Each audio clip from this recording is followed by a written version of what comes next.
Maniniwala ka ba na ang binatang katulad ko ay namatay habang naglalaro ng computer games? Naglaro lang ako ng buong gabi. Pero ang nakakalungkot na matay ako. Ang kawawang katulad ko, bakit ito nangyayari sa akin? Yung araw na yun pinagsisihan ko talaga. Ang buong buhay ko ay nasayang. Patawarin mo ako patawad, Mommy. Hindi pa ako nabuhay ng mahaba. Ayaw ko pang mamatay. Siguro nagsisiga ako ng oras na iyon. Ang Panginoon sa wakas narinig ako. At ako ay nabuhay. Pero ang Panginoon ayaw niya na mabuhay ako ng madali sa bago kong buhay. At ito ang nangyari. Nandito ako sa delikadong laro na ito, napunta ako dito. Para manatiling buhay dito. Kailangan kong tumakbo para manatiling buhay. Kailangan kong magtago. Pero hindi pa natapos ang malas. Ang makapangyarihang boss naghihintay na sa akin. Anong gagawin ko? Anong gagawin ko? May naisip na ako, gagamitin ko ang pseudoscience. Gamit ang kaunting dugo para sa blood test para malaman kung totoong anak at magulang. Sige, simulan na natin. At kinagat na ng boss ang kanyang daliri at yun tumalsik pa talaga sa akin. Ano ba ta? Bakit ganito ang dugo ng boss ni Green? Ilang episode kaya ako mananatiling buhay? Tingnan natin. Nagpapatuloy ang kwento natin sa napakaingay na kapaligiran, at makikita natin ang mga halimaw na sumisigaw at napatingin naman ang ating bida sa kabila mga tao. Guro, nandito ako sa ibang mundo. Naalala ko ako ay naglalaro. Dahil malapit na magiging max level na ako. Sige na malapit na, tapos biglang sumakit ang puso ko. At napakasakit nun hanggang sa nawala na ako ng malay. So yun yung nangyari. Namatay ako habang naglalaro sa computer. Pero pagkatapos kong mamatay napunta ako dito. Napukaw ang atensyon ng ating bida matapos niyang makita ang isang tao. Napaisip na lang siya na hindi talaga ako makapaniwala na napunta ako dito sa ibang mundo. Okay, tanggap ko na nasa ibang mundo ako, pero wala akong kwenta kung mamatay ako dito ngayon. Pero ayon pala may kaharap na halimaw ang ating bida. At nang umungol ang halimaw, umungol din ang ating bida, sabi niya pa, halimaw, oh my God. At makikita natin ang isang kalbo na tumatakbo at ginamit ang kanyang skill. At tawag niya pa sa skill niya na Spirit Summon, Moro Eagle, at bigla itong sumabog. At makikita natin ang naputol na katawan dahil sa skill ng kalbo. At yun nga, sumirit ang dugo sa katawan ng malahig-anting katawan ng halimaw at nakatingin lang naman ang kalbo. At tiningnan niya ang ating bida at sinabihan na, hindi ka bayani, diba? Paano ka nakapunta sa lugar nato? At kinamayan naman ito ng ating bida at nagpalusot na lang ito na, marami akong nainom, pakiusap, sabihin mo sa akin paano makalabas dito. At sinungitan lang naman ito ng kalbo na sabi pa, napakatanga, pag pumasok ka sa Monster Dungeon, makakalabas ka lang dito kapag natalo na ang boss, at dugtong pa nito na pinapayuhan kita, basura, na wag kang basta-basta tatakbo dito. At mabuti pa na humanap ka ng lugar na pagtataguan mo. At napasimangot na lang ang bida na sambit pa na, paano ko malalaman ang rules dito. Kakapunta ko pa dito, napakasangit naman, habang makikita natin ang kalbo na tumatakbo palayo. At lumaki naman ang mata ng ating bida dahil may bigla siyang naisip na, sabi niya pa na, sabi ng kalbo, talunin ang boss. At nang talunin niya ang halimaw, may binyanggit sa na skill activation. Hindi kaya, nasa mundo ako ng laro. At makikita natin ang isang tao na tumatakbo at makikita natin na level 55, Hero Class, Alchemist, Subclass Pioneer, Hero Rank, Intermediate. At nagsambit ito ng kanyang skill na Elemental Bomb. At yun nga, wasak-wasak ang matamaan na halimaw. At nagsalita naman ito ng may pagyayabang na, dungeon ba talaga ta ang hihina ng mga halimaw, simple skill lang, patay na, napakabasura naman, at naka-enjet pa ito. At napalingon ito nang may napansin. Isa pala itong kalaban. At bigla na lang itong sumabog. At nagtanong naman ang kasamahan ng adventurer na anong nangyayari. At may tumalsik naman na isang bagay.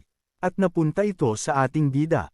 At kanya itong tinitingnan. Ito pala ang ulo ng kaninang adventurer, napamura na lang ang ating bida.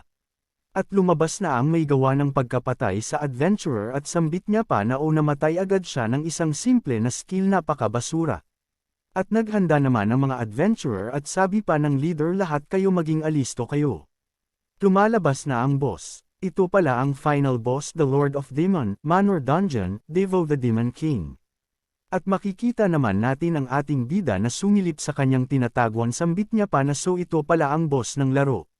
Patayin nyo na yan, ayaw kong mamatay dito. Dugtong niya pa na once na makalabas ako dito siguradong ang grupong ito ay dadalhin ako.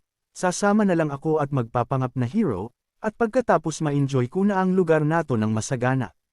At yun nga na-chehir na siya sa mga hero at sabi pa Sanage na patayin nyo na yan.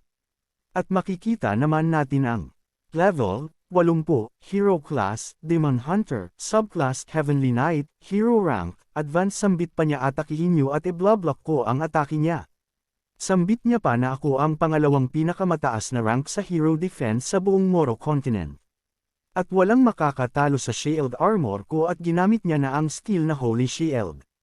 Pero makikita natin na dinurog lang ito ng Demon King. At makikita natin na wala ng buhay ang hero at nagkadugo-dugo naman ang kamay ng Demon King galing sa hero. Umiti naman ang Demon King na sambit niya pa sinong susunod. At pumuti naman ang ating bida dahil sa nasaksihan na sabi niya na lang nasuntukin ko tong boss nato bakit ba ang lakas niya. At makikita natin ang kalbo na sumalakay na nasa level 85, Hero Class, Forest Ranger, Subclass Shaman, Hero Rank, Advance. At sigaw pa ng kalbo kayong lahat atakihin natin siya ng sabay-sabay kaya nating talunin siya. At ginamit niya ang skill activation. Spirit Summon, Moro Wolf. Pyrogenitian lang ito ng Demon King. At makikita natin na malapit na ang bibig ng lobo sa Demon King at naghanda naman ito. At yun nga sinalubong niya ng suntok at makikita natin na tumagos ang kamay ng Demon King sa lubo. Napamura naman ang kalbo dahil sa ginawa ng Demon King na walang awa. At napatulala na lang ang ating bida na sabi pa na bakit ito nangyayari ng ganito. Itong boss nato napakalakas at makikita naman natin na ginamit ng boss ang kanyang kapangyarihan na insta-wipe out. At makikita natin ang mga kamay na natusta sa atake ng boss. At nang unti-unting nawala ang usok tumambad ang patay na katawan ng mga hero. At ang tangi na lang natira ay ang ating bida. Napaubo naman ito dahil sa usok at napamura pa ito sa kanyang isip na sabi hindi ako hero. Bakit ako nandito sa Monster Dungeon? Napaka walang swerte talaga. At makikita naman natin na papalapit na ang boss habang nakatalikod ang ating bida. Napanggat naman ito na sabi ikaw na lang ang natitira. At namuti naman ang ating bida sa takot sa isip niya pa na napakabuti naman ng tadhana sa akin habang parang iiyak na. At yun nga atakihin na siya ng boss na sambit pa na oras na para maging meat pancake. Pero steady lang naman ang ating bida nang unti-unting papalapit ang atake ng boss na patingin ang ating bida na umiilaw ang mata. Nagpapatuloy sa boss na atakihin ang ating bida na sabi oras na para maging meat pancake. Habang unti-unting lumingon ang ating bida na umiilaw ang mata sabay sabi na sandali lang may sasabihin ako sayo. At dahil dun napatigil ang Demon King. Ano, hihingi ka ba ng awa sambit naman ng Demon King? At napaiyak naman ang ating bida napamura pa ito sa kanyang isip na sabi na matay na ako. Galing hindi ko pwedeng sayangin ang buhay ko dahil nabigyan lang ako ng pangalawang buhay. Kaya sumiryuso ang ating bida na sabi kailangan kong mabuhay bilang lalaki. Labanan natin ta. Nagtaka naman ang Demon King dahil sa ginawa ng ating bida lumuhad ito at tinawag na ama ang Demon King. Sabi pa ng ating bida na nagpapaliwanag. Sa dami ng halimaw na iyong natalo ako ang resulta ng pambihirang pagmamahal. At dugtong pa nito hindi mo ako nakikilala pero blood is thicker than water. At sumagot naman ang Demon King na ako ang Demon Lord ng Manor ang Demon King Devo. Moro Continents ang pinakamalakas na halimaw sino ka na sabihin na anak ko. Sambit ng Demon King habang pinagpapawisan naman ang ating bida na nakaluhod. At sumagot naman ang ating bida na ang ating dugo. Sumagot naman ang Demon King na patunayan mo. A few moments later, makikita natin ang isang planggana na may tubig. At nagsalita na nga ang ating bida na pagkatapos mong ilagay ang iyong dudo sa tubig ng bowl maglalagay din ako ng dugo ko at dugtong pa ng ating bida na kung magkaisa ang dugo natin ibig sabihin anak mo ako. Ito yung tinatawag na drop of blood test. Para malaman kung mag-ama ba tayo. Napatanong naman ang Demon King na drop of blood test. Sa isip naman ng ating bida na alam ko na ang drop of blood test ay hindi scientific method. Pero sa mundong ito wala pang advance na science, so baka maluko ko ang malaking nilalang nato. Dugtong pa nito gumamit ako ng aligamgam na tubig kahit sinong gumawa ng test na to ang kanilang dugo ay magsasama parent. At makikita natin ang ating bida na lumiit at naka-enjet na ang sabi Sanage na po ama. At gumawa na nga ng uto-utong Demon King, kinagat niya ang kanyang daliri at ibinuhos ang dugo. At makikita naman natin ang ating bida na natatalsikan ng dugo pero may pilit na jetty parent at yun at apas nangga ang Demon King. Napatulala naman ang ating bida sa isip niya paano ta. Bakit niyan green ang dugo nito? At nagsalita naman ang Demon King na ngayon ikaw naman. At yun na kinagat na ng ating bida ang kanyang daliri. Pero nagrereklamo sa kanyang isip sabi pa niya na pareho silang mga halimaw pula ang dugo bakit ang halimaw nato napaka-special. Nga pala siya ang boss. At yun na tumutulo na ang dugo ng ating bida. At unti-unti itong kumalat at humalo. At masaya niya itong tinuro sa Demon King na parang bata sambit niya pa na tingnan mo humalo. At napanggot naman ang Demon King. At nagsalita ito na ikaw na tao habang may lumalabas na kidlat sa mata. At yun nga humiyaw ito na may lumalabas pa na kidlat sambit pa nito na naghahanap ka ba ng kamalayan. Habang nakatayo lang ang ating bida dahil walang magawa. At namunguti naman ang ating bida at pinagpapawisan sa isip niya pa na langit tapos na ako nito. At makikita natin ang Demon Lord. At pinatong niya ito sa ating bida. At ginakap niya ito at sambit niya pa na paano mo ko nahanap ng ganito anak. Napatingala naman ang ating bida sa isip pa ni natingin ko malaking nilalang nato ay colorblind. At tumulong naman ang luha ng bida dahil ligtas na siya. Pero magsalita naman ang Demon King na. Pero ang batas ay batas kailangan mo paring mamatay dahil hindi matatapos ang laban nato. At yun nga hindi na maitsura ang mukha ng ating bida na para itong natati. Dahil mamatay parent siya, at yun nga dinurog na ng Demon King ang ating bida. At makikita natin na patay na ito dahil halos madurage it sa ginawa ng Demon King sa kanya at nagtalsikan pa ang dugo. At makikita natin ang Demon King na binabasa ang system na nakalagay the battle is over at nanalo ang Demon Manor at makakatanggap ito ng 50 boxes ng monster supply. At may biglang nag-trigger.at ito pala ay underground na lagusan at tinitingnan lang naman ito ng Demon King habang sa likod niya ang walang buhay nating bida. At mayroon namang nagsalita at binabati ang Lord Devo sa pagkapanalo. At sinagot naman siya ng Demon King na buyer, may ipapagawa ako sayo. At makikita natin ang hugis babae na figure at tinawag itong buyer. Dugtong pa ng Demon King na dalhin mo ang batang yun na nakahandusay sa ating underground cave, at buhayin mo siya gamit ang aking dugo. At sumagot naman si buyer na Lord Devo iniisip mo ba talaga na anak mo siya? Sumagot ang Demon Lord na ang mga tao ay hindi kayang ihalo ang dugo nila sa akin kahit anong gagawin nila, pero ang batang ito nagawa niya. Dugtong pa ng Demon Lord na alam mo na ang ibig kong sabihin. Gawin mo na lang ang inuutos ko. Naka-enjet naman si buyer na sumang-ayon. At makikita naman natin na may sumisigaw na demon at may nakapalibot na parang dugo, at isang nakakatakot na nilalang. At nagising ang ating bida na hingal. At tiningnan niya ang kanyang kamay at napasabi ha, buhay pa ako. Akala ko dinurog na ako at nagkagutay-gutay. At may biglang magsalita na gising ka na ika-75th na master. At napatanong naman ang ating bida na ika-75th na master ako. At sinagot naman siya ng babae na tama.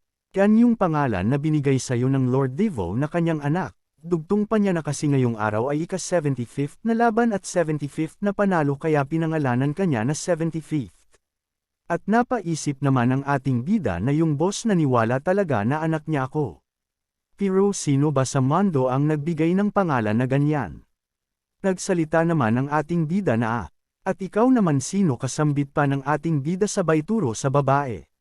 Sumagot naman ang babae na ako si buyer deputy manager, isa sa lingkod ni Lord Devo, ako ang mag-aasikaso sa iyong pagkain, damit lugar na matitirhan at ako ang mag-aayos ng training niyo ni Lord Devo. Napaiyak naman ang ating bida na sa isip pa hindi ako makapaniwala na ang magandang babae na ito ay halimaw. Pero siguro love knows no borders naman kahit magkaiba ng lahi.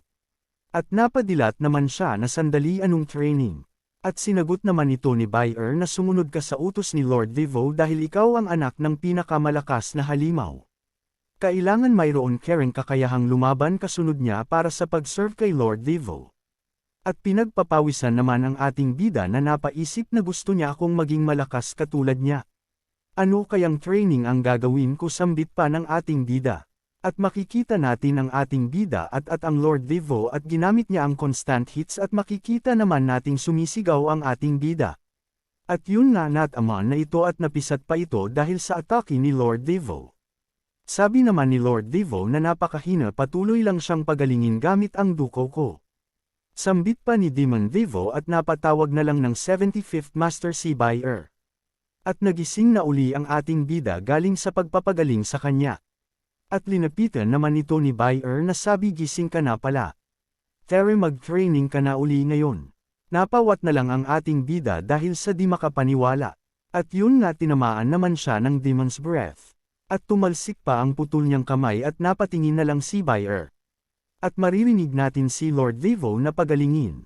Sunod na araw tamaan uli ang ating bida ng Demon's Flying Kick. Sigaw naman ni Devo na pagalingin. At yun nga makikita natin ang sunod-sunod na pingkamatay ng ating bida at pagpapagaling sa kanya.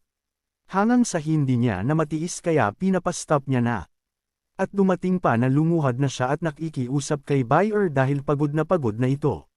At napatawag naman si Buyer na 75th Master. At nagsalita naman ang ating bida na hindi kuna kaya na tumayo habang dinudurog sa magkagutay-gutay. Mababaliw ako kung magpapatuloy pa ito. At dugtong pa ng ating bida na hindi pa ako nagugustuhan ng babae kahit kailan, kaya kung mababaliw ako masasayang lang ang buhay ko. Pero hinawa naman ang ulo ng ating bida at sinasabihan huwag kang mag-alala 75th Master. Gusto kita, napatulala naman ang ating bida sa narinig. At patuloy pa ni Buyer na huwag kang mag-alala tulungan kita sa iyong training. Maging malakas kang lalaki sambit pa ni Buyer habang idinikit niya ang kanyang melon sa mukha ng ating bida. At abangan ang susunod na mangyayari dahil mayroon bagong mga karakter na makikita.